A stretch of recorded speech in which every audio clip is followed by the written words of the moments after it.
قرآن کریم میں اللہ رب العالمین فرماتے ہیں سورہ مومنون کی 101 نمبر آیت میں فَإِذَا نُفِخَ فِي الصُّورِ فَلَا أَنْسَابَ بَيْنَهُمْ يَوْمَئِذٍ وَلَا يَتَسَاءَلُونَ۔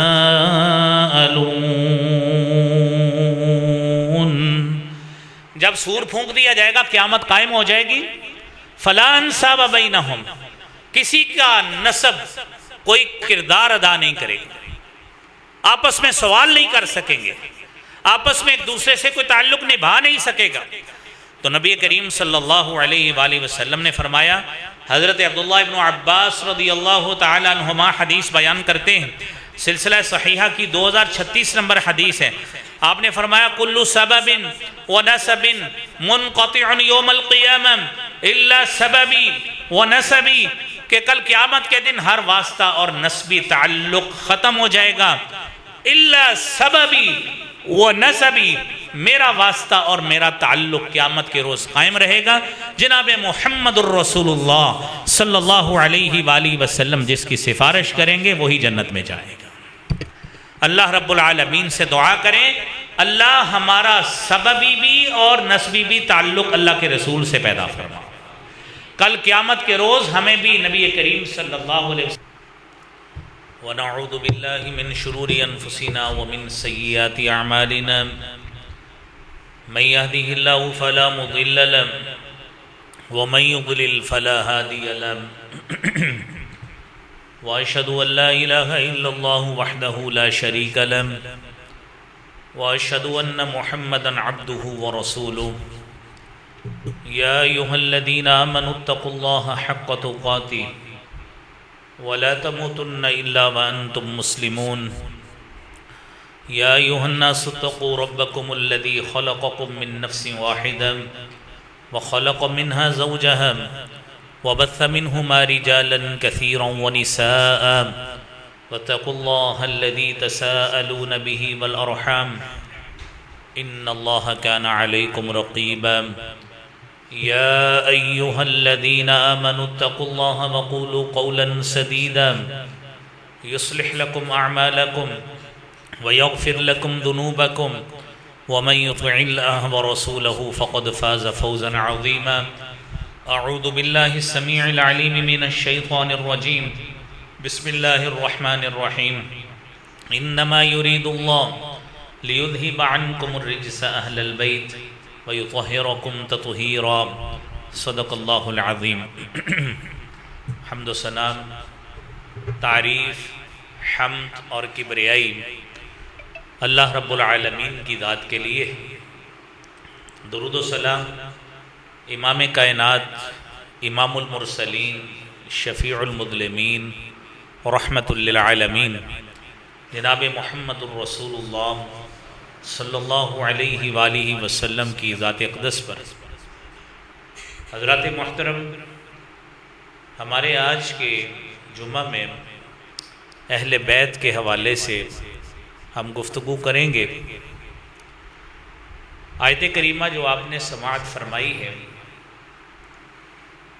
سورہ احزاب کی، یہ آیت کریمہ ہے، 33 نمبر آیت ہے۔ اللہ رب العالمین فرماتے ہیں ازواج مطہرات کو مخاطب کرتے ہوئے، وَقَرْنَ فِي بُيُوتِكُنَّ وَلَا تَبَرَّجْنَ تَبَرُّجَ الْجَاهِلِيَّةِ الْأُولَى وَأَقِمْنَ الصَّلَاةَ وَآتِينَ الزَّكَاةَ وَأَطِعْنَ اللَّهَ وَرَسُولَهُ إِنَّمَا يُرِيدُ اللَّهُ لِيُذْهِبَ عَنْكُمُ الرِّجْسَ أَهْلَ الْبَيْتِ وَيُطَهِّرَكُمْ تَطْهِيرًا۔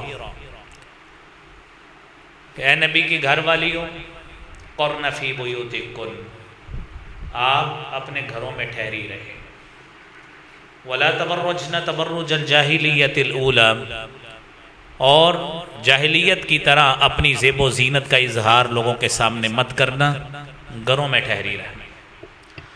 واقمنا الصلاۃ، گھر میں رہتے ہوئے نماز قائم کرنا۔ وآتینا الزکاۃ، زکوٰۃ ادا کرنا۔ واطعنا اللہ ورسولہ، اور اللہ اور اس کے رسول کی اطاعت کرتے رہنا۔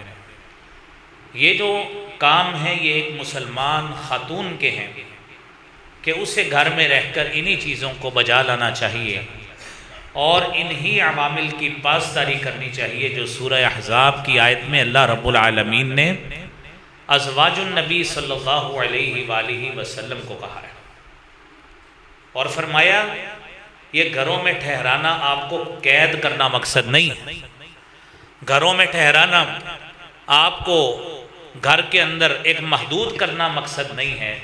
انما یرید اللہ لیذہب عنکم الرجس اہل البیت، اللہ رب العالمین تم سے معاشرے کی غلاظت کو دور کرنا چاہتا ہے، اللہ تمہیں پاک صاف رکھنا چاہتا ہے، یہ مقصد ہے تمہیں گھر میں رکھنے کا۔ آج بھی کوئی خاتون، کوئی مسلمان، میری بہن، میری ماں، میری بہن، میری بیٹی، کوئی بھی اگر وہ اپنے آپ کو پاک رکھنا چاہتی ہے، بہترین اعلیٰ کردار کی مالکن بنانا چاہتی ہے، تو اسے اسی آیت کو مد نظر رکھ کر انہی آیات پہ عمل کرتے ہوئے نماز قائم کرنا، زکوٰۃ ادا کرنا، جاہلیت کی زیب و زینت لوگوں کے سامنے کرنے سے پرہیز کرنا، اور اللہ اور اس کی رسول کی اطاعت کو بجا لانا، یہ کسی بھی مسلمان کے لیے اولین مقصد ہونا چاہیے۔ ہمیں بطور خامند بھی، بطور باپ بھی ان چیزوں کو میرے بھائیوں گھروں میں جا کر بتائیں۔ یہ آج کے جمعے کا پہلا سبق ہے کہ اگر اپنے آپ کو پاک رکھنا ہے، معاشرے کی غلاظت سے اپنے آپ کو پاک رکھنا ہے، تو کائنات کی سب سے اولین عورتیں وہ خدیجہ رضی اللہ تعالیٰ عنہا تھی، وہ عائشہ تھی، وہ صفیہ تھی، وہ حفصہ تھی، امہات المومنین کے بعد بطات النبی تھی، سیدہ زینب تھی، رقیہ تھی، ام کلثوم تھی، اور فاطمہ تھی۔ اللہ رب العالمین نے انہی عورتوں کو سب سے پہلے گھر میں ٹھہرنے کا حکم دیا، اور انہی عورتوں کو کہا کہ تم نے ان چیزوں کو مد نظر رکھنا ہے اور ان اقدار کی پابندی کرنی ہے تاکہ تمہارا کردار پاک اور صاف رہے۔ میرے بھائیوں، یہ پہلی بات سوچنا چاہیے کہ آج ہمارے معاشرے کی اگر عورت ان چیزوں سے پرہیز نہیں کرتی، اس آیت کے مطابق عمل نہیں کرتی، اور جس طرح ہمارے معاشرے کی عورتوں میں یہ معروف ہے کہ چلو خیر ہے، اس سے کون سا پردہ کرنا ہے، ساڑھے منڈے ارگائیے، یہ ہمارے معاشرے کی عورتیں کرتی۔ اور میرے بھائیوں، کائنات میں اللہ کے نبی کے بعد سب سے بہترین مرد سیدنا ابو بکر صدیق رضی اللہ تعالیٰ عنہ، ان عورتوں کو ان سے پردہ کرنے کا حکم دیا۔ ہمارا کردار کوئی ان سے کتنا، میرے بھائیوں خود تصور کریں، کیا کوئی دعویٰ کر سکتا ہے ہم ابو بکر صدیق کے برابر ہو سکتے ہیں؟ کوئی عمر فاروق کے کردار کے برابر ہو سکتا ہے، عثمان کے کردار کے برابر ہو سکتا ہے، علی المرتضیٰ کے کردار کے برابر ہو سکتا ہے؟ ہرگز نہیں ہو سکتا۔ میرے بھائیوں، یہ اہل بیت کو سب سے پہلے ان چیزوں کا حکم دیا گیا۔ اب سوال یہ ہے میرے عزیز بھائیوں، یہ اہل بیت، ان کا اطلاق کن چیزوں پہ ہوتا ہے، کن لوگوں پہ ہوتا ہے؟ اس کا اطلاق نبی کریم صلی اللہ علیہ وآلہ وسلم کے گھر پر، آپ کی گھر والیوں پر، اور پھر اس کے بعد نبی صلی اللہ علیہ وسلم کے چچا پر، سیدنا حمزہ رضی اللہ تعالی عنہ، حضرت عباس رضی اللہ تعالی عنہ، اور نبی صلی اللہ علیہ وسلم کی پھوپھیاں، ازواج مطہرات، ان کی اولادیں اور ان کے نواسے نواسیاں، اور بنو ہاشم اور بنو عبد المطلب کے وہ تمام لوگ جو اسلام قبول کر گئے، ان سب پہ اہل بیت کا اطلاق ہوتا ہے۔ میرے عزیز بھائیوں، یہاں پہ یہ بات بھی واضح کرتا چلوں کہ اہل کا لفظ سب سے پہلے اپنی بیوی کے لیے بولا جاتا ہے۔ قرآن کریم میں 3 مثالیں ایسی موجود ہیں، حضرت ابراہیم کے حوالے سے، حضرت موسیٰ کے حوالے سے، اور اسی طرح ہی میرے بھائیوں حضرت لوط کے حوالے سے، ان سب کا تذکرہ موجود ہے۔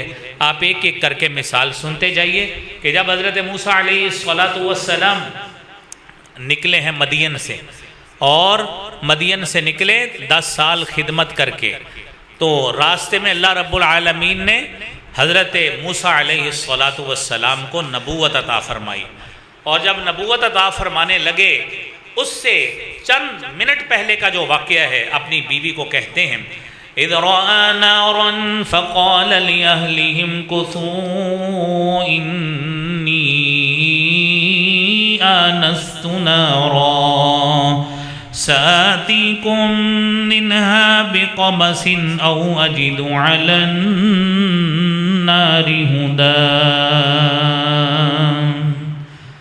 اپنے گھر والی کو کہتے ہیں، اللہ تعالیٰ نے گھر والی کے لیے اہل کا لفظ استعمال کیا، بیوی کے لیے استعمال کیا، اور بیوی کو کہتے ہیں اب یہاں پہ ٹھہرے، مجھے سامنے ایک شعلہ سا، آگ سا، کوئی انگارہ سا نظر آ رہا ہے، میں وہاں پہ جاتا ہوں، شاید وہاں پہ مجھے کوئی رہنمائی مل جائے، کوئی رستے کا پتہ لگ جائے، میں وہاں سے ہو کے آتا ہوں۔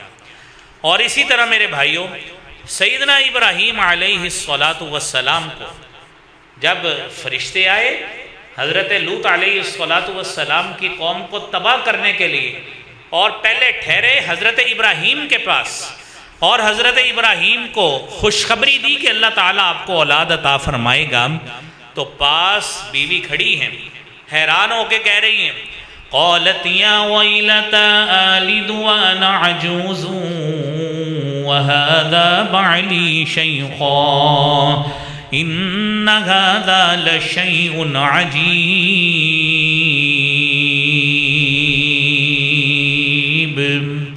فرشتے نے خوشخبری دی تو آگے سے حضرت ابراہیم علیہ السلام کی بیوی کہتی ہیں، اَأَلِدُ، کیا میں اس کیفیت میں جنوں گی، بچے کو پیدائش کا ذریعہ بنوں گی؟ ممکن ہی نہیں ہے، کیونکہ میں تو بوڑھی ہو چکی ہوں، خامد میرا وہ بھی کمزور ہو گیا ہے، بوڑھا ہو گیا ہے۔ تو فرشتے نے آگے سے کہا، قالوا اتعجبین من امر اللہ رحمت اللہ وبرکاتہ علیکم اہل البیت انہ حمید مجید۔ کہنے لگے کیا اللہ کی رحمت سے متعجب ہوتی ہو، حیران ہوتی ہو؟ مخاطب کر کے کہا، اے اہل بیت۔ کس کو مخاطب کیا؟ ابراہیم کی بیوی کو مخاطب اہل بیت کے انداز سے کیا، تو لہذا سب سے پہلے بات بنیاد ذہن میں بٹھا لیں کہ جب اہل بیت کا لفظ بولا جاتا ہے تو سب سے پہلے بیوی کے لیے بولا جاتا ہے، گھر والی پہ بولا جاتا ہے، جس سے آگے اولاد کا اللہ رب العالمین سلسلہ بناتے ہیں، اہل بیت کا لفظ اس کے لیے بولا جاتا ہے۔ یہ بقیہ اس کے بعد ہے، یہ جو آپ کو میں نے ابھی بتائے ہیں کہ نبی صلی اللہ علیہ وسلم کی پھوپھی، آپ کے خاندان کے افراد جو آپ نے ابھی سنیے، یہ اس کے بعد ہے، سب سے پہلے بیوی۔ اب اس کے بعد آگے سنیے، جب یہ آیت نازل ہوئی ہے، جامع ترمذی کی حدیث ہے 3787 نمبر، جب یہ آیت نازل ہوئی، انما یرید اللہ لیذھب عنکم الرجس اہل البیت، توجہ سے بات سنیے، آپ صلی اللہ علیہ وسلم اپنی بیوی سیدہ ام سلمہ رضی اللہ تعالیٰ عنہا کے گھر میں موجود تھے۔ آپ صلی اللہ علیہ وسلم نے حضرت فاطمہ کو بلایا، حسن کو، حسین کو بلایا، اور اپنی چادر لی، اور چادر لے کر چادر کو جس طرح کہتے ہیں نا لپیٹنے کی کوشش کی، اور فرمایا اللہم ہؤلاء من اہل بیتی۔ حسن تھے، حسین تھے، فاطمہ تھی، اور علی رضی اللہ تعالیٰ عنہ تھے، یہ 4 لوگ تھے۔ آپ صلی اللہ علیہ وسلم کے پاس سیدہ ام سلمہ رضی اللہ تعالیٰ عنہ موجود۔ سیدہ ام سلمہ پوچھتی ہیں، اللہ کے رسول صلی اللہ علیہ وسلم ہم نہیں؟ آپ نے فرمایا انتی علی خیرین، آپ تو پہلے ہی بھلائی پر ہو۔ یہ میں نے اللہ سے دعا کر کے اللہم ہؤلاء اہل بیتی، اے اللہ ان کو بھی میرے اہل بیت میں شامل فرما، یہ دعا کر کے شامل کروایا۔ تو میرے بھائیوں، اس آیت کے شان نزول میں یہ حدیث طیبہ ہے۔ آگے چلیے، اہل بیت کے اس حوالے سے امام جعفر صادق رحمۃ اللہ علیہ ان سے سوال کیا گیا کہ من ہم اہل البیت۔ مفردات القرآن میں امام راغب نے امام جعفر صادق رحمۃ اللہ علیہ کا قول نقل کیا کہ من ہم اہل البیت، اہل بیت کون ہیں؟ تو کہنے لگے کہ جب لوگ یہ کہتے ہیں کہ وہ اہل بیت میں سے ہیں، کچھ لوگ اس میں سچ بھی بولتے ہیں اور جھوٹ بھی بولتے ہیں۔ وہ اس پہ رائے میں کہ المسلمون کلہم من اہل البیت، کہ سارے مسلمان اہل بیت میں سے ہیں، وہ اس وقت ہوگا ہم الذین قاموا بشرائط شریعتہ، وہ تب اہل بیت میں اور ان کے پیروکاروں میں اللہ تعالیٰ ان کو شامل کریں گے جب نبی کریم صلی اللہ علیہ وسلم کی شریعت کو اور اس شریعت کے رموز کو، اس شریعت کے عوامل کو اپنی زندگی کا حصہ بناتے ہوئے اس پہ عمل کریں گے، تو تمام کے تمام پیروکاری میں، اہل بیت کی پیروکاری میں اللہ ان کا ان میں شمار فرمائیں گے۔ لیکن میرے بھائیوں، ایک مسلمان وہ ظاہری طور پہ اہل بیت سے محبت کا دعویٰ کرے یا اللہ کے رسول صلی اللہ علیہ وسلم سے محبت کا دعویٰ کرے اور آپ کی بات کو بھی تسلیم نہ کرے اور آپ صلی اللہ علیہ وسلم کی اطاعت سے دور ہٹتا ہو، یہ کیسے ممکن ہو سکتا ہے کہ اس کو اہل بیت میں شامل کر دیا جائے جب وہ آپ کی شریعت کو ہی نہیں تسلیم کر رہا؟ اور شریعت کو آگے پہنچانے والے لوگ آپ کے اہل بیت، آپ کے صحابہ، ان کی عظمت کا ہی قائل نہیں ہے میرے بھائیوں، اس کو اہل بیت میں کیسے شامل کیا جا سکتا ہے؟ تو اس لیے میرے بھائیوں، یہ بات بھی ہمیں اپنے تئیں واضح، کلیئر اور شفاف ہمارے ذہن میں ہونی چاہیے تاکہ ہم کسی بھی قسم کی غلط فہمی کا شکار نہ ہوں۔ میرے عزیز بھائیوں، نبی کریم صلی اللہ علیہ وآلہ وسلم نے اس حوالے سے ایک مرتبہ سورہ شورى کی 23 نمبر آیت ہے، فرمایا، قرآن کریم نے اس کا اللہ نے قرآن کا حصہ بنا دیا آپ کے اس قول کو، قُلْ لَا أَسْأَلُكُمْ عَلَيْهِ أَجْرًا إِلَّا الْمَوَدَّةَ فِي الْقُرْبَى وَمَنْ يَقْتَرِفْ حَسَنَةً نَزِدْ لَهُ فِيهَا حُسْنًا إِنَّ اللَّهَ غَفُورٌ شَكُورٌ۔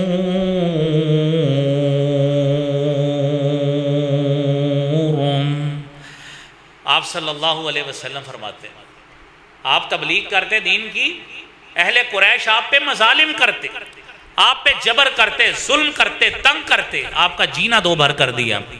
آپ نے فرمایا، لا اسألکم علیہ اجرا، میں اس تبلیغ کا تم سے اجر نہیں مانگتا، میں جو تمہیں اللہ کی وحی کا پیغام دیتا ہوں تم سے اجر نہیں مانگتا، الا المودۃ فی القربى، میں تو قرابت داری کی محبت کا آپ سے کہتا ہوں کہ بھائی اس کا ہی دھیان کر لو کہ میں آپ کے قبیلے کا فرد ہوں، میں آپ کی برادری کا شخص ہوں، میں نے اپنی زندگی ادھر گزاری ہے، تم میرے کردار پر، میرے عمل پر، میرے مشن پر شک کرتے ہو۔ تو نبی کریم صلی اللہ علیہ وآلہ وسلم کے اس قول کے بعد سیدنا عبداللہ ابن عباس رضی اللہ تعالی عنہما بیان کرتے ہیں کہ جب یہ آیت کریمہ نازل ہوئی، لوگوں نے رسول کریم صلی اللہ علیہ وآلہ وسلم سے پوچھا، من قرابتنا ہؤلاء، کہ ہمارے قرابت دار ان میں سے کون لوگ مراد ہیں؟ وجبت علینا مودتہم، جن کی محبت ہم پر واجب کی گئی ہے، تو فرمایا علی و فاطمہ و ابناہ علیہم السلام، اور علی بھی، فاطمہ بھی، ان کی اولاد بھی، اور دوسری حدیث کے مطابق جتنے میرے اہل بیت ہیں، میرے قرابت دار ہیں، وہ سارے اس میں شامل ہیں۔ میرے عزیز بھائیوں، نبی کریم صلی اللہ علیہ وآلہ وسلم کے اہل بیت سے یہ مراد ہے۔ تیسرا نقطہ سنیے، آپ نے یہ بات بھی سماعت فرمائی ہوگی کہ نجران کے عیسائیوں کا وفد آیا تھا، رسول اللہ صلی اللہ علیہ وآلہ وسلم نے اس وقت علی، فاطمہ اور حسن اور حسین کو بلایا تھا۔ آپ پہلے آیت کریمہ سنیے، پھر تاریخ پہ بھی غور کرتے ہیں۔ 10 ہجری میں نجران کے عیسائیوں کا وفد نبی کریم صلی اللہ علیہ وآلہ وسلم کے پاس آیا۔ آپ صلی اللہ علیہ وآلہ وسلم نے اپنی شریعت کی باتیں ان کے سامنے رکھی، نبوت کا پیغام ان کے سامنے رکھا۔ وہ لوگ مباہلے کے لیے ابتداءً تو تیار ہوئے، تو آپ صلی اللہ علیہ وآلہ وسلم نے فرمایا سورہ آل عمران کی 61 نمبر آیت میں، فَقُلْ تَعَالَوْا نَدْعُ أَبْنَاءَنَا وَأَبْنَاءَكُمْ وَنِسَاءَنَا وَنِسَاءَكُمْ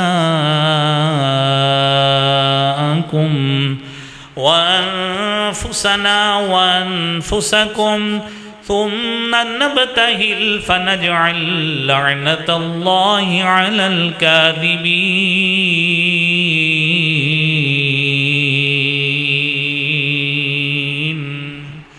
آپ صلی اللہ علیہ وسلم نے فرمایا، آؤ ندعو ابناءنا وابناءکم، ہم اپنے بیٹوں کو بلاتے ہیں، تم اپنے بیٹوں کو بلاؤ، ونساءنا ونساءکم، ہم اپنی عورتوں کو بلاتے ہیں، تم اپنی عورتوں کو بلاؤ، ثم نبتہل، پھر مبالغہ کرتے، فنجعل لعنت اللہ علی الکاذبین، اور اللہ سے درخواست کریں گے کہ جھوٹوں پر اللہ کی لعنت ہو۔ تو میرے عزیز بھائیوں، حضرت سعد بن ابی وقاص رضی اللہ تعالیٰ عنہ بیان کرتے ہیں، صحیح مسلم کی 2404 نمبر حدیث ہے کہ آپ صلی اللہ علیہ وسلم نے علی، فاطمہ، حسن اور حسین کو بلایا اور فرمایا، اللہم ہؤلاء اہلی، اے اللہ یہ میرے گھر والے ہیں۔ اب آپ دیکھیے، یہ 10 ہجری کی بات ہے، سوال یہ ہے کہ آپ صلی اللہ علیہ وآلہ وسلم نے اپنی بقیہ بیٹیاں کیوں نہیں بلائیں؟ کہ اگر اہل سنہ والجماعہ اگر ان کا دعویٰ ہے تو آپ نے باقی اپنی بیٹیاں کیوں نہیں بلائیں؟ اب آپ سنتے جائیے، نبی کریم صلی اللہ علیہ وآلہ وسلم کی بیٹیاں، آپ صلی اللہ علیہ وآلہ وسلم کو اللہ رب العالمین نے 25 سال کی عمر میں آپ کی شادی ہوئی، 30 سال کی عمر میں آپ کا پہلا بیٹا اللہ تعالیٰ نے قاسم عطا فرمایا. ٹھیک ہے جی. اب وہ بچہ بھی شیر خواری میں فوت ہو گیا. اس کے تقریباً 1.25 سال بعد آپ نے اللہ تعالیٰ نے آپ کو پہلی بیٹی سیدہ زینب رضی اللہ تعالیٰ عنہ عطا فرمائی عنہا، پھر حضرت رقیہ عطا فرمائی، پھر ام کلثوم عطا فرمائی، پھر وہ سیدہ فاطمہ عطا فرمائی. اور میرے بھائیوں، ہجرت سے کچھ چند ماہ قبل حضرت سیدہ فاطمہ رضی اللہ نبوت سے چند ماہ قبل یا نبوت والے سال حضرت سیدہ فاطمہ کی ولادت ہوئی رضی اللہ تعالی عنہ. اب آپ تصور کریں کہ آپ صلی اللہ علیہ وسلم کا بیٹا ایک قاسم، ایک عبداللہ، حضرت خدیجہ کے بدن سے، اور عبداللہ کا لقب طیب اور طاہر. قاسم کے نام سے آپ کی کنیت ہے ابو القاسم.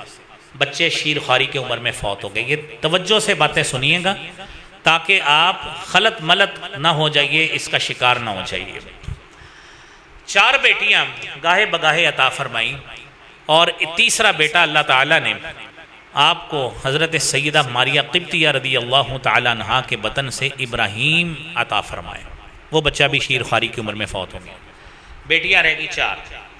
حضرت زینب کی وفات ہوئی ہے 8 ہجری میں. کس سال میں؟ 8 ہجری میں. بیٹیوں میں سب سے پہلی وفات ہوئی آپ کی سیدہ رقیہ رضی اللہ تعالیٰ عنہا کی 2 ہجری میں. کس سال؟ 2 ہجری میں. جب آپ جنگ بدر سے واپس آئے تو حضرت رقیہ رضی اللہ تعالیٰ عنہا کی تدفین جاری تھی اس وقت، جب آپ جنگ بدر سے واپس آئے. 2 ہجری کی بات. 2 بیٹیاں فوت ہو گئیں. تیسری بیٹی سیدہ ام کلثوم رضی اللہ تعالیٰ عنہا، وہ 9 ہجری میں اس کی وفات ہوئی. سیدہ ام کلثوم کی اولاد کوئی نہیں تھی. ٹھیک ہے. حضرت زینب کی اولاد میں امامہ نامی بچی تھی. اور یہ ذہن میں رہے، شاید آپ کو یہ سن کر حیرت ہو کہ ہم ذوالنورین حضرت عثمان رضی اللہ تعالیٰ عنہ کو کہتے ہیں کہ آپ صلی اللہ علیہ وسلم کی 2 بیٹیاں حضرت عثمان رضی اللہ تعالیٰ عنہ کے عقد میں تھیں. لیکن یہ بھی بات سنتے جائیے کہ رسول اللہ صلی اللہ علیہ وآلہ وسلم نے حضرت خدیجہ کے ہوتے ہوئے دوسری شادی نہیں کرائی. حضرت علی رضی اللہ تعالیٰ عنہ نے سیدہ فاطمہ کے ہوتے ہوئے دوسری شادی نہیں کرائی. جب حضرت سیدہ فاطمہ رضی اللہ تعالیٰ عنہ جب اپنی زندگی کے آخری مراحل میں تھی، بیماری کی کیفیت تھی، اپنے خامند علی رضی اللہ تعالیٰ عنہ کو کہتی ہیں کہ میں اگر دنیا میں نہ رہوں، میری بھانجی موجود ہے، زینب کی بیٹی امامہ موجود ہے، اس سے شادی کر لیجیے. سیدہ کی وفات ہو گئی. حضرت علی رضی اللہ تعالیٰ عنہ نے امامہ سے شادی کی. اللہ تعالیٰ نے اس میں سے بیٹا عطا فرمایا. اس پیرائے سے حضرت علی کو بھی ذوالنورین کہا جاتا ہے کہ ایک بیٹی ڈائریکٹ حضرت رسول اللہ صلی اللہ علیہ وسلم کی حضرت علی کے نکاح میں تھی، ایک زینب کی بیٹی نبی صلی اللہ علیہ وسلم کی نواسی حضرت علی کے نکاح میں تھی. یہ شاید آپ نے پہلی مرتبہ آج سنی ہوگا. تو میرے عزیز بھائیوں، اب اولاد کے حوالے سے آگے بات سنیں. اولاد کے حوالے سے حضرت زینب کی اولاد کا آپ کو بتا دیا. رقیہ کو اللہ تعالیٰ نے ایک بیٹا دیا، عبداللہ، حضرت عثمان کا بیٹا تھا. 6 سال کی عمر میں ایک مرغے نے ان کی آنکھ، گھر میں بچہ کھیل رہا تھا، مرغے نے آنکھ میں چونچ ماری. ہم آج کے حساب سے کہہ سکتے ہیں کہ وائرس ایسا اس کے جسم میں آیا، بچہ بچ نہیں سکا، 6 سال کی عمر میں فوت ہو گیا. اب آپ صلی اللہ علیہ وسلم کے 3 بیٹے بھی فوت ہو گئے. بیٹیوں میں ابھی امامہ بچی، رقیہ کا بیٹا بھی فوت ہو گیا، اور اس کے بعد یہ عثمان رضی اللہ تعالیٰ عنہ کی دوسری بیوی ام کلثوم رضی اللہ تعالیٰ عنہا، ان کی اولاد کوئی نہیں. اور پھر حضرت علی رضی اللہ تعالیٰ عنہ کی بیوی سیدہ فاطمہ رضی اللہ تعالیٰ عنہ، ان کی اولاد میں سے اللہ تعالیٰ نے آپ کو زینب اور ام کلثوم 2 بیٹیاں عطا فرمائی اور 3 بیٹے حسن، حسین اور محسن عطا فرمائے۔ حسن، حسین اور محسن۔ محسن کی وفات بچپن میں ہو گئی، حسن اور حسین ان کو اللہ تعالیٰ نے زندگی بخشی۔ 10 ہجری میں وفد آیا ہے، مجھے بتائیں اللہ کے رسول کے پاس کون سی اولاد تھی جس کو بلاتے؟ بتائیے، کوئی بیٹی تھی اس وقت فاطمہ کے علاوہ؟ کوئی بیٹی نہیں تھی، اللہ کے پاس پہنچ چکی تھی، اولاد کوئی نہیں تھی۔ تو اس لیے میرے بھائیوں، جو آپ کے قریب تھے اس وقت، جو آپ کے قریب تھے، گھر میں موجود تھے، آپ نے ان کو بلا لیا۔ تو اس لیے اس بات کے حوالے سے ہمیں یہ بھی واضح رہنا چاہیے کہ اللہ کے رسول صلی اللہ علیہ وسلم کے اہل بیت، یہ جو آیت میں نے آپ کو بولی ہے نا، یہ بلائے کیوں ہیں، اور وہ بقیہ بیٹیاں کیوں نہیں بلائیں؟ وہ قبر میں چلی گئی تھی اس لیے نہیں بلائی گئی۔ اگلی بات میرے بھائیوں کہ نبی کریم صلی اللہ علیہ وآلہ وسلم نے ان اہل بیت کے حوالے سے آپ صلی اللہ علیہ وسلم نے اپنا نسب، اپنا قرابت داری کا تعلق، اس کا اظہار کس طرح کیا؟ قرآن کریم میں اللہ رب العالمین فرماتے سورہ مومنون کی 101 نمبر آیت میں، فَإِذَا نُفِخَ فِي الصُّورِ فَلَا أَنْسَابَ بَيْنَهُمْ يَوْمَئِذٍ وَلَا يَتَسَاءَلُونَ۔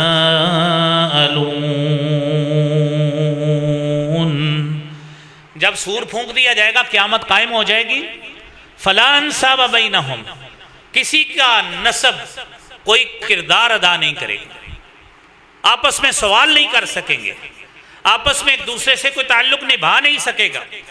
تو نبی کریم صلی اللہ علیہ وآلہ وسلم نے فرمایا، حضرت عبداللہ ابن عباس رضی اللہ تعالی عنہما حدیث بیان کرتے ہیں، سلسلہ صحیحہ کی 2036 نمبر حدیث ہے، آپ نے فرمایا کل سبب ونسب منقطع یوم القیامہ الا سببی ونسبی، کہ کل قیامت کے دن ہر واسطہ اور نسبی تعلق ختم ہو جائے گا، الا سببی ونسبی، میرا واسطہ اور میرا تعلق قیامت کے روز قائم رہے گا۔ جناب محمد الرسول اللہ صلی اللہ علیہ وآلہ وسلم جس کی سفارش کریں گے وہی جنت میں جائے گا۔ اللہ رب العالمین سے دعا کریں، اللہ ہمارا سببی بھی اور نسبی بھی تعلق اللہ کے رسول سے پیدا فرما، کل قیامت کے روز ہمیں بھی نبی کریم صلی اللہ علیہ وسلم کے شفاعت کبریٰ سے بہرہ مند فرمانا۔ میرے عزیز بھائیوں، اہل بیت کے حوالے سے پہلا حق کیا ہے اہل بیت کا؟ مال غنیمت سے 5واں حصہ دینا۔ قرآن کریم کے 10ویں سپارے میں اللہ رب العالمین نے فرمایا ہے، وَاعْلَمُوا أَنَّمَا غَنِمْتُم مِّن شَيْءٍ فَأَنَّ لِلَّهِ خُمُسَهُ وَلِلرَّسُولِ وَلِذِي الْقُرْبَى وَالْيَتَامَى وَالْمَسَاكِينِ وَابْنِ السَّبِيلِ إِن كُنتُمْ آمَنتُم بِاللَّهِ وَمَا أَنزَلْنَا عَلَىٰ عَبْدِنَا يَوْمَ الْفُرْقَانِ يَوْمَ الْتَقَى الْجَمْعَانِ وَاللَّهُ عَلَىٰ كُلِّ شَيْءٍ قَدِيرٌ۔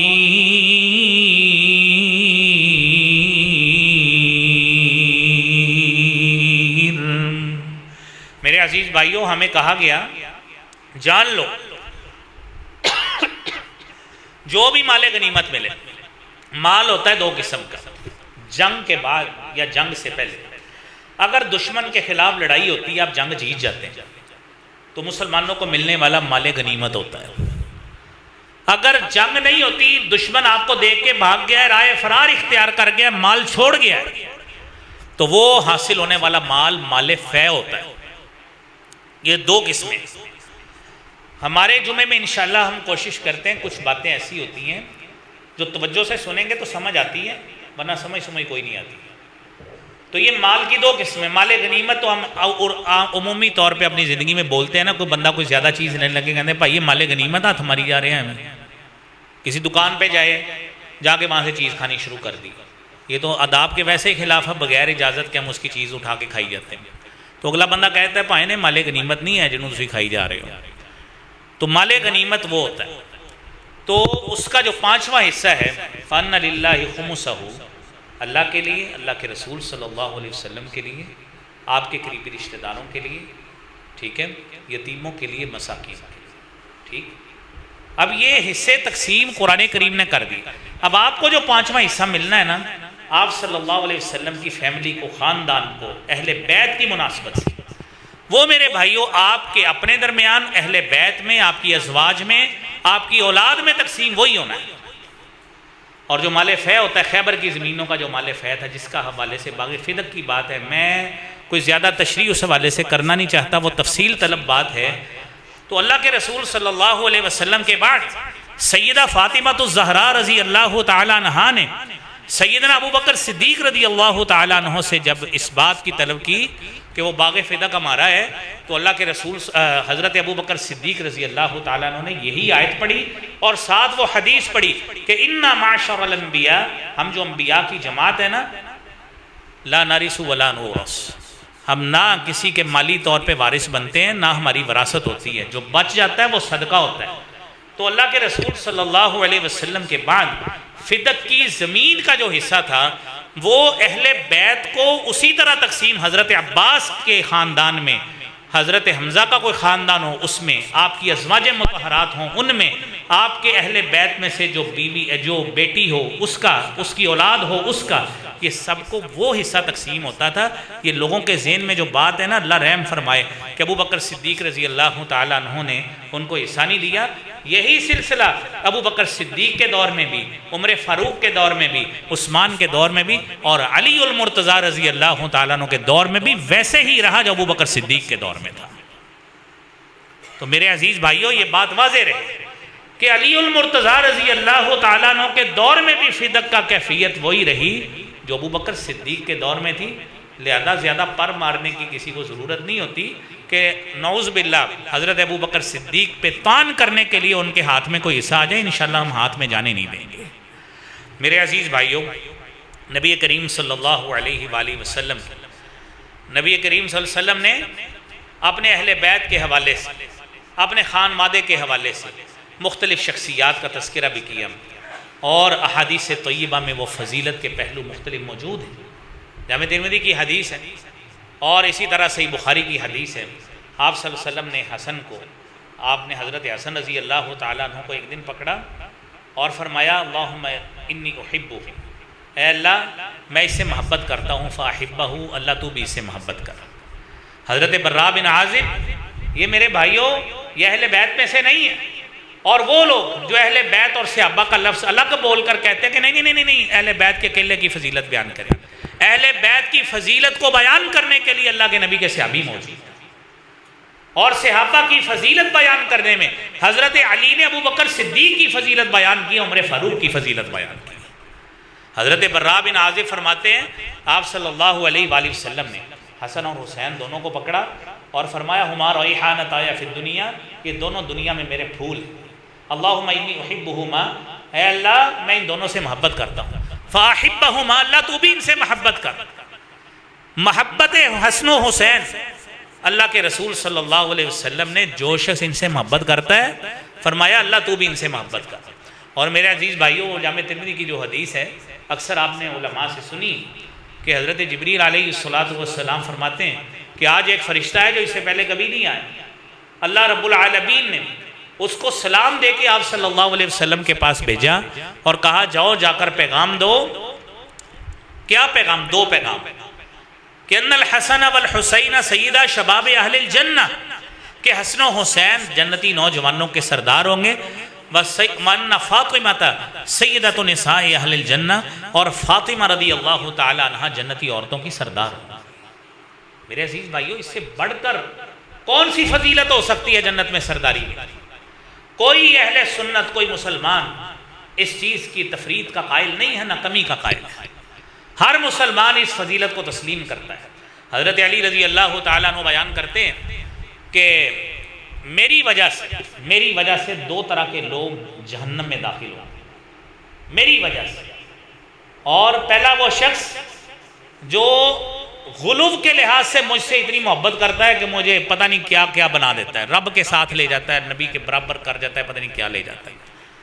اور دوسرا فرمایا مبغض مفتر، جو میرے ساتھ بغض اس طرح کا رکھتا ہے کہ میرے اوپر افتراء بازی کرتا ہے، وہ بھی جہنم میں جائے گا. آپ تصور کریں میں نے کل یہ میرے چونکہ اکاؤنٹ سے یہ پوسٹ لگی اہل بیت کی فضیلت، تو ہمارے کچھ ساتھیوں نے اعتراض کیا کہ آپ کو اہل بیت کی فضیلت کو بیان کرنے کی کیا ضرورت ہے؟ آپ تصور کریں دنیا میں ایسے بھی لوگ موجود ہیں۔ میں نے ان کو بات کہی، اللہ رب العالمین نے سورہ احزاب کی 33 نمبر آیت میں بیان کی ہے، تو سب سے پہلے آپ اس آیت کو نعوذ باللہ ختم کر دیں، پھر اگر آپ اس چیز کے قائل نہیں ہیں تو، اگر آپ اس چیز کے قائل نہیں ہیں تو اس کو ختم کر دیں۔ تو نعوذ باللہ کوئی شخص کر سکتا ہے؟ تو اہل بیت کی جو فضیلت میرے بھائیوں قرآن میں بیان ہے، یہ اللہ کے نبی صلی اللہ علیہ وسلم نے بیان کی ہے، اس کو ہر مسلمان تسلیم کرتا ہے، لیکن فضیلت وہی رہے گی جو محبت رسول میں زبان نبوت صلی اللہ علیہ وسلم نے بیان کر دی، اس میں ہم افراط و تفرید کے قائل نہیں۔ علی رضی اللہ تعالیٰ عنہ کی جو فضیلت ہے وہی رہے گی جو آپ نے بیان کی، فاطمہ کی وہی فضیلت ہے جو آپ نے بیان کی ہے، حسن و حسین کی رضوان اللہ علیہم اجمعین، ان سب کی فضیلت وہی ہے جو زبان نبوت نے بیان کی ہے۔ اللہ کریم ہمیں ان سے محبت رکھنے کی اور ان کے ساتھ اپنا تعلق محبت کے اعتبار سے قائم کرنے کی اللہ توفیق عطا فرمائے۔ وآخر دعوانا الحمدللہ رب العالمین۔